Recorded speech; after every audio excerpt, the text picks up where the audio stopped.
মনির ভাব দেখা যায় দেখা উজ্জ্বল নীলকান্ত মনি ভাব দেখা যায় দেখা যায় নীলকান্ত মনি ভাব দেখা যায় দেখা যায় উজ্জ্বল নীলকান্ত মনি ভাব দেখা যায় দেখা যায় নয়নেতে আনহারে না ভাব দেখা যায় দেখা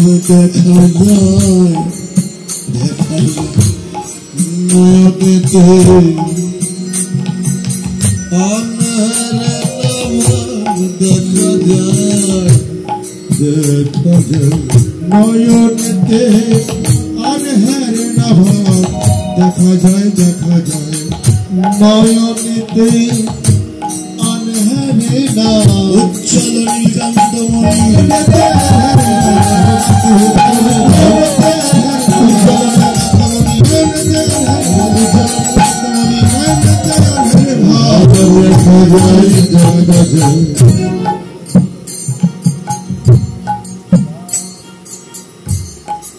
মনি সুরধ্বনি রে গঙ্গা কি যমুনা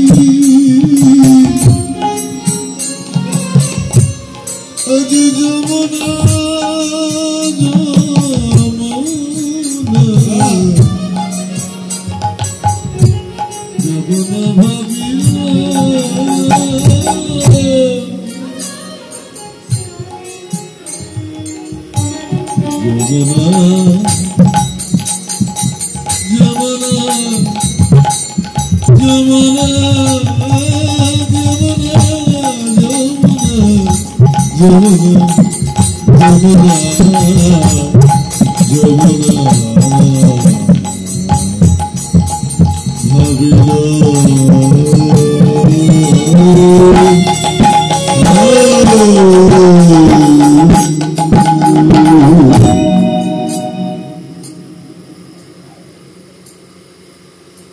বৃন্দাবন লীলাগোড়া মনেতে পড়িল সুরধ্বনি গঙ্গাকে যমুনা ভাবিল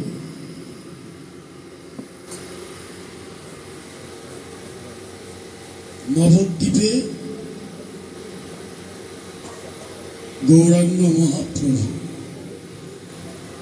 সর্বলীলার চূড়ামণি রাসলীলা সর্বলীলার মুকুটমণি রাসলীলা মনে করি ব্রজের ভাবে বিভোর আমরা আখরে বললাম সে ভাব হবে না কেন যেই কৃষ্ণ সেই তো গৌর তো আলাদা কোন অবস্থা না কৃষ্ণই গৌর হয়ে এসেছেন এজন্যই বৃন্দাবনের যে ভাব নবদ্বীপেও তেমনি ভাব তিনি কি ভাবলেন গঙ্গাকে যমুনা ভাবলেন গঙ্গাকে যমুনা ভাবলেন যমুনা ভেবে কি বললেন এই কি রে তুই সেই যমুনা প্রবাহিনী যমুনা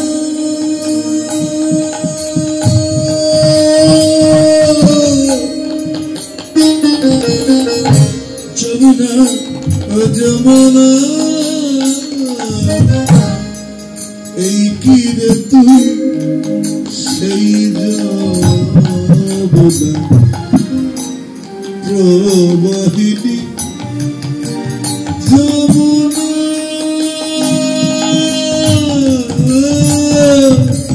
যমুনা এই কি রে তুই সেই যমুনা প্রবাহিনী যমুনা যমুনা এই কি রে তুই সেই যমুনা আরে প্রবাহিনী যমুনা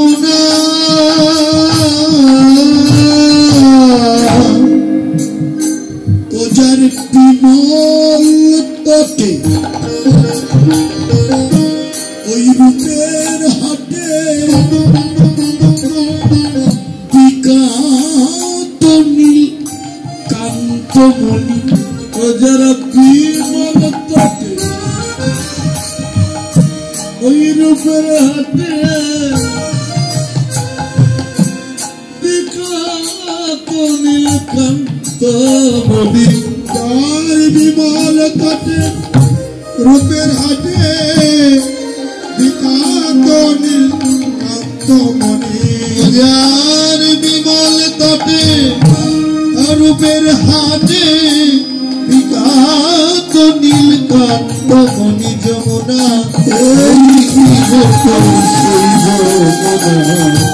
প্রবাহিনী যমুনা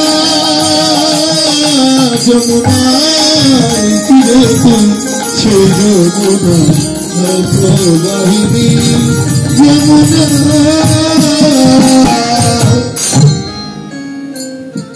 তুমি যদি যমুনাই হবে কেন না শুনি নুপুরের ধ্বনি না বাজিছে কি কিনি না শুনি শুনি নুপুরের ধ্বনি না বাজিছে কি কিনি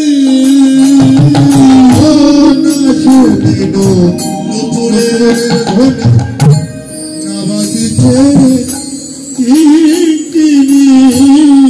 না শুনি নুপুরের ধ্বনি না বাজিছে কিঙ্কিণী তোমার মধুর হাসি মধুর বাঁশি মধুর হাসি মধুর বাঁশি তোমার মধুর হাসি মধুর বাঁশি আমার মধুর হাসি মধুর বাঁশি আর নাহি শুনবি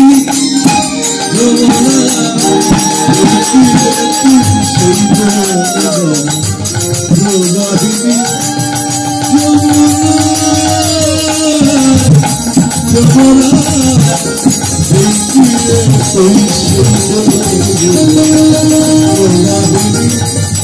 যমুনা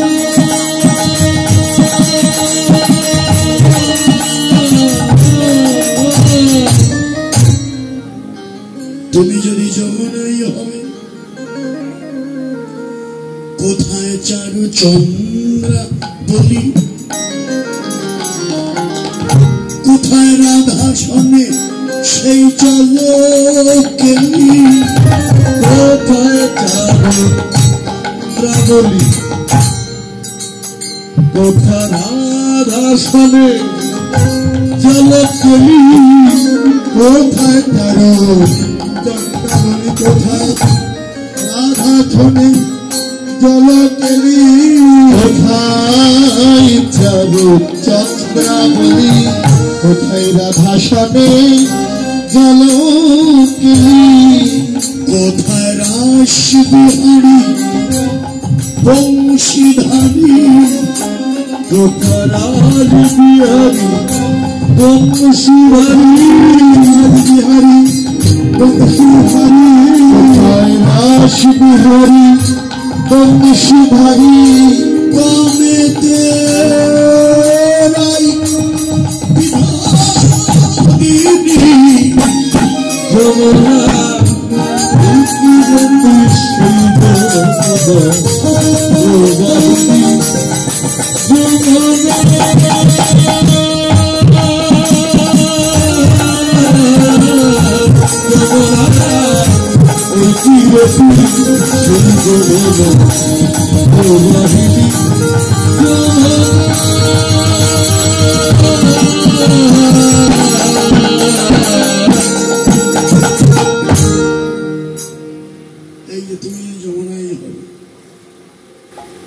যখনই মহাপ্রভু গঙ্গায় দাঁড়িয়ে যমুনা কথা বললেন পাশে ছিল বড় ভাই নিত্যানন্দ। নিত্যানন্দ হলে নিমাই তোর আবার কি হলো? যার যে নাম তারপরে না ডেকে অন্য নামে ডাকলে কি সারা নেবে?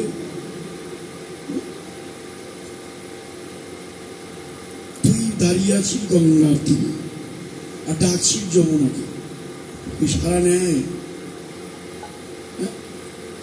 যার যে নাম তাকে ডাকলেই তো হয়, বলছে না সারা নেবে না কেন? আমার ভাবে বিভাবিত হলে তাহলেই বোঝা যাবে যে আমি কেন গঙ্গাকেই যমুনা মনে করছি। আমার ভাবে ভাবিত অর্থাৎ গৌর তো কৃষ্ণ ভাবেই বিভোর, এই জন্যই গঙ্গাকে দেখে যমুনার কথা তার মনে পড়ছে। আচ্ছা বেশ, যমুনা তো পেলাম, বৃন্দাবন কোথায়? বৃন্দাবনটা কোথায়? মহাপ্রভু বললে বৃন্দাবন ওই তো ফুলের বাগানগুলো দেখে, নবদ্বীপে ফুলের বাগান, ওগুলো দর্শন করে মহাপ্রভু ভাবলেন কি ফুলবন দেখি বৃন্দাবন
কোথায়?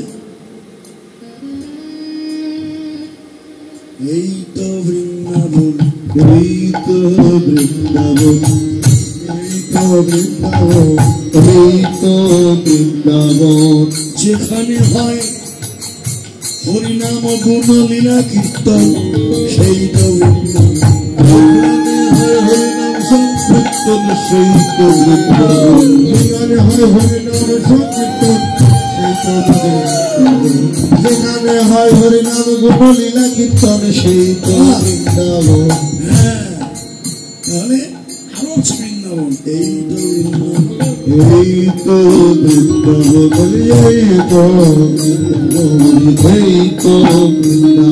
যেখানে সাধু গুরুর আগমন সেই তো বৃন্দাবন। সাধু গুরুর আগমন, সেই তো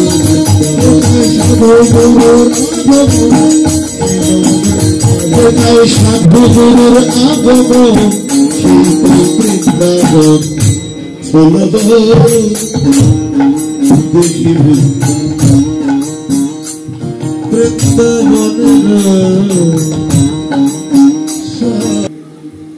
সহচর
সেই সহচর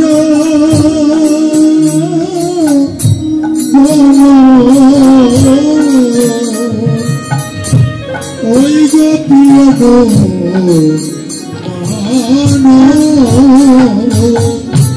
ওরে সহচর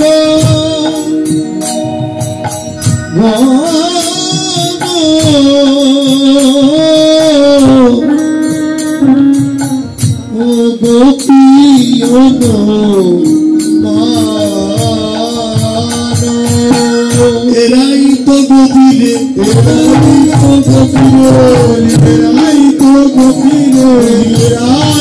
গভীরে, বৃন্দাবনে ছিল যারা, এবার তারাই তো গভীরে, ছিল যারা তারাই তো গভীরে, ছিল যারা তারাই তো গভীরে, বৃন্দাবনে তারাই তো গভীরে, বৃন্দাবনে যারা যারা নবদ্বীপে এলো তারা,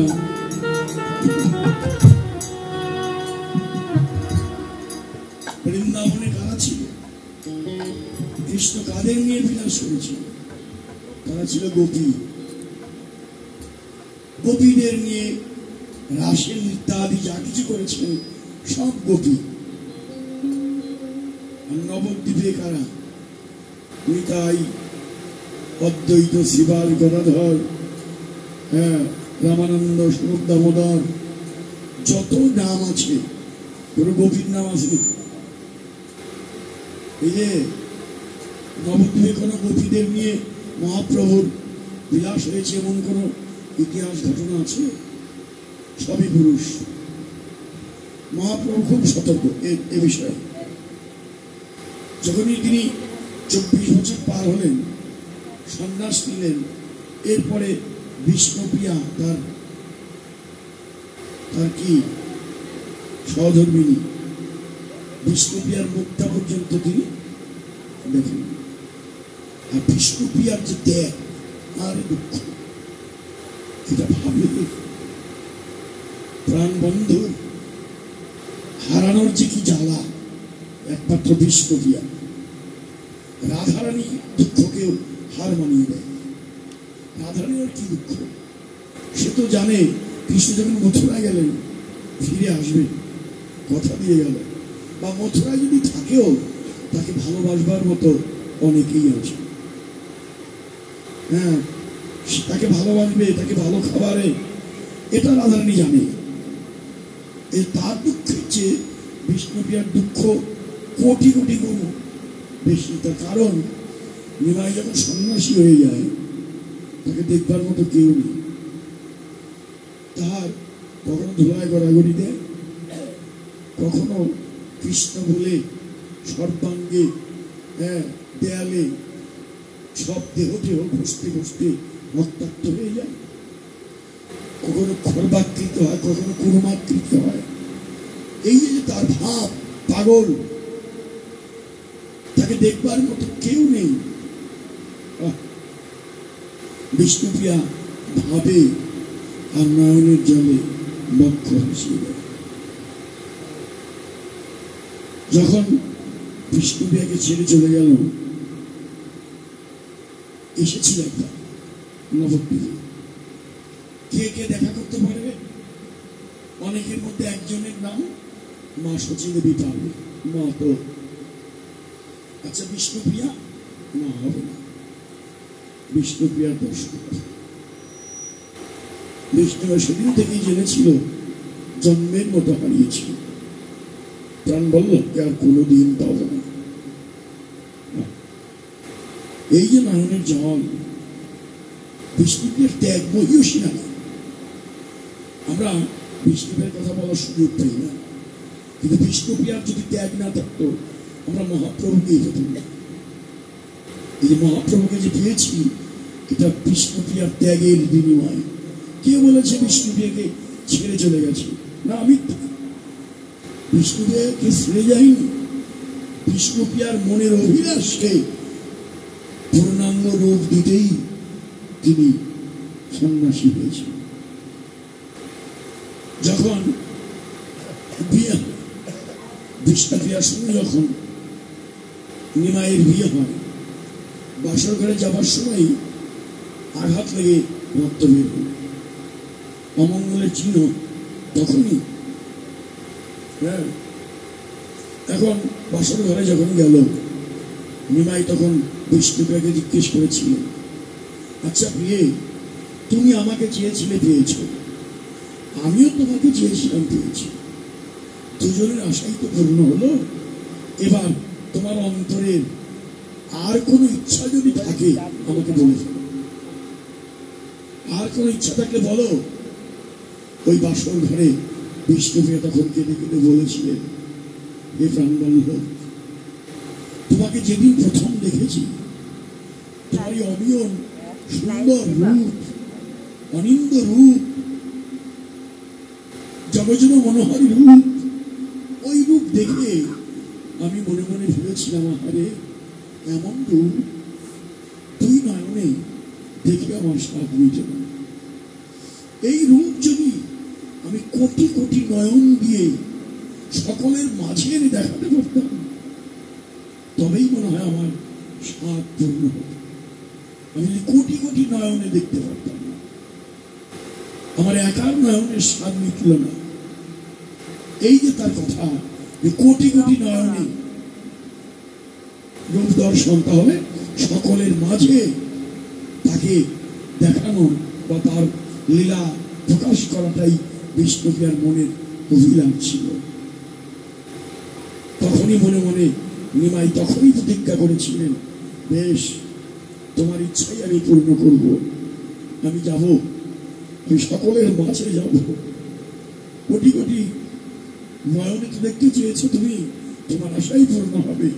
আমি সকলের দ্বারে যাব, দ্বারে গিয়ে কাঁদবো, নাম করব, পায়ে ধরবো, সব বলে দিতে হরিনামে উদ্ধার করবার জন্য।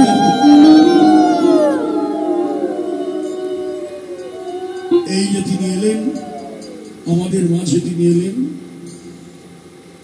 আমাদের বান্ধব সেজে এলেন। এই জন্যে আমরা সম্পূর্ণ কৃতিত্ব বিষ্ণুপ্রিয়া।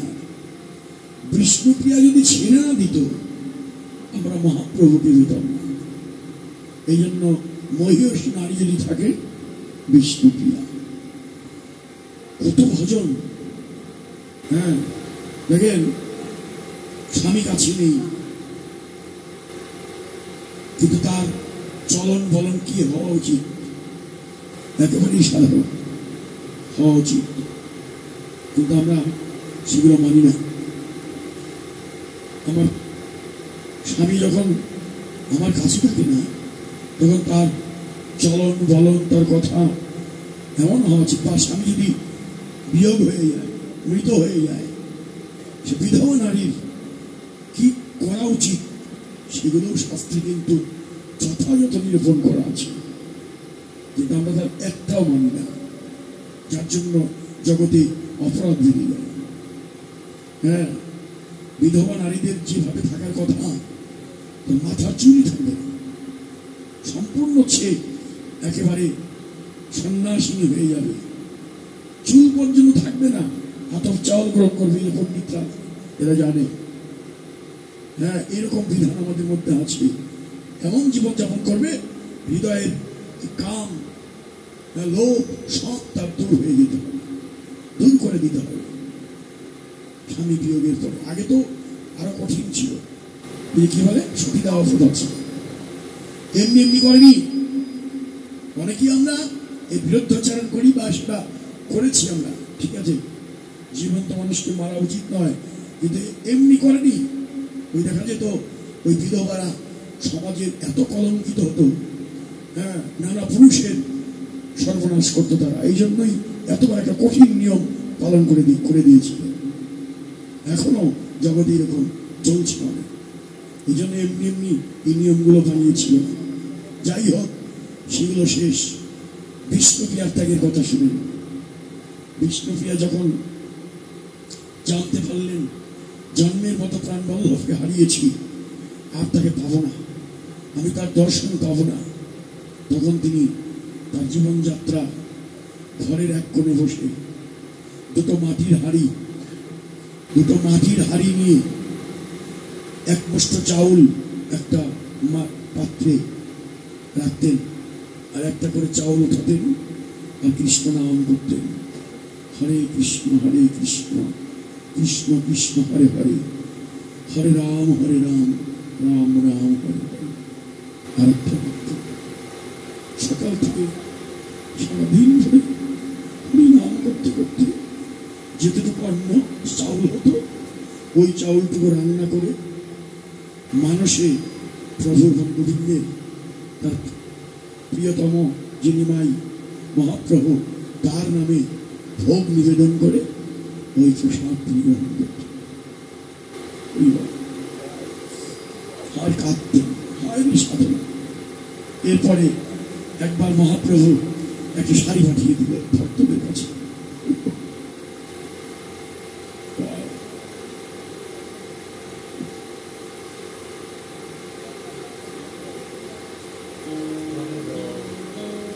হ্যাঁ, শাড়ি পাঠিয়ে দিয়েছে মহাপ্রভু এক ভক্তের কাছে। শাড়িটা বুকের মধ্যে জড়িয়ে ধরেছে,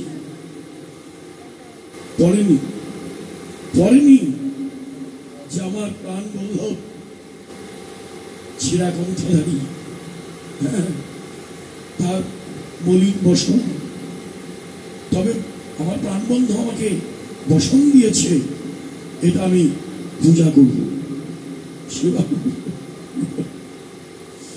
সেবা করেছি।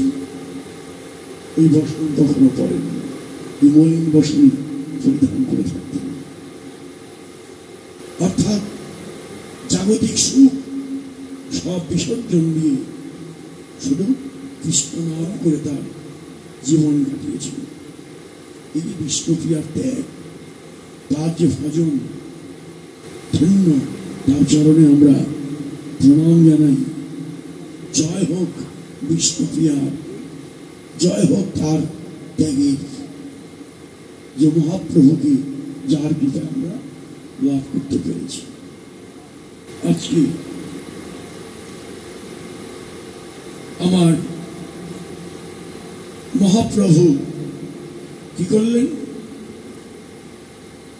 সহজ ওই কি বললাম যে কথা থেকে আসলো, যে বিষ্ণুপ্রিয়ার বদন দেখে সন্ন্যাসী পড়ে, তার কাছে গভীর আসবে কিন্তু গভীর আসার সুযোগ আছে, যে নাকি নিজের একান্ত জনের বদন দেখেনি। মহাপ্রভু লীলা নারীর কোন প্রবেশ অধিকারী নেই। মহাপ্রভু যখন একান্তে লীলা করেন, অন্তরঙ্গ ভক্তদের নিয়ে ঘরের দরজা বন্ধ করে দিয়ে করেন, বাইরের থেকে যেন কেউ না আসে। মহাপ্রভুর অন্তরঙ্গ রসাস্বাদনে আর অন্য কারো প্রবেশ অধিকার নেই। শ্রীবাসের আঙ্গিনায় ঘরের দরজা বন্ধ করে, শ্রীবাস দরজা বন্ধ করে দেওয়াই ভালো। তখন কিভাবে কে ঢুকে পড়বে, আর ভজনে ব্যাঘাত ঘটবে।